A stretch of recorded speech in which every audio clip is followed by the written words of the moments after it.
we'll talk about just some of my comments on the Bible in general. It's infinite.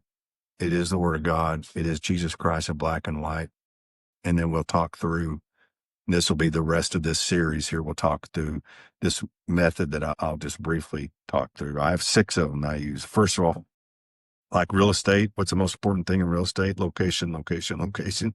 In Bible, I use context, context, context. And so I have 3 contexts. One of those contexts is a covenant. And we've already talked about that, but I'll talk about how we use that to really bring clarity, particularly to the Gospels.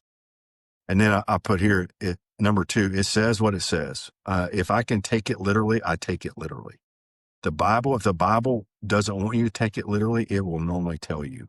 But most of the time, we will spiritualize verses that are too complex for us to live by or to understand with our intellect. And we'll go, well, that's in the great by and by a million years from now, and we'll spiritualize it. I take it literally, and I've got some examples of that.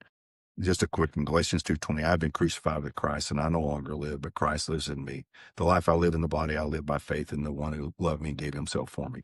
I have been crucified. It doesn't say it's as if or like I've been crucified with Christ. I think that's literal. Other one is let simple verses interpret complicated verses. This will keep you out of a lot of trouble if you'll just keep your simple verses and filter these complicated verses through the simple, straightforward verses. Read with Christ at the center. This is Jesus Christ in black and white. It is the revelation of Jesus Christ, and he's on every single page. If you'll do nothing but look for Jesus Christ on every single page, your understanding of the Bible will go through the roof, and your love of his word will go through the roof.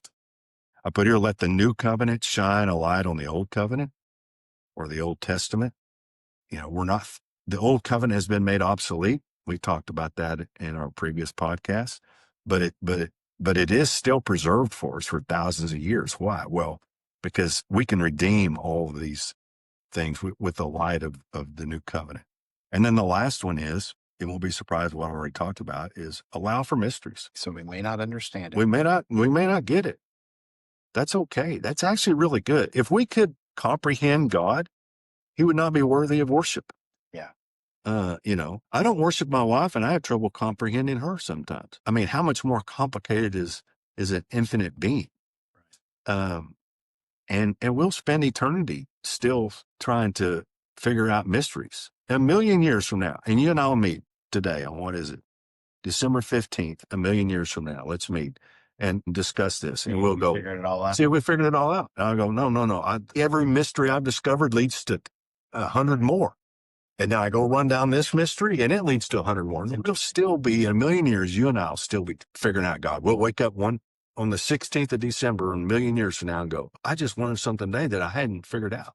Yeah. And that'll be every day. That's one thing that'll make heaven is just discovering more about this. So we won't just because we go to heaven doesn't mean we're going to obviously or instantaneously understand everything. We'll understand a lot, of course, but no, we will still be finite. Therefore, we will still be infinitely far away from understanding the infinite. That's interesting.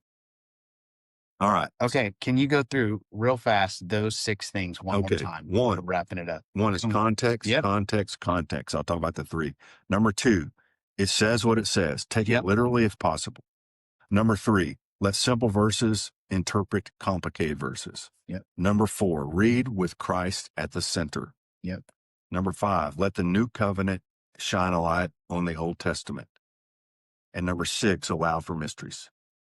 Okay.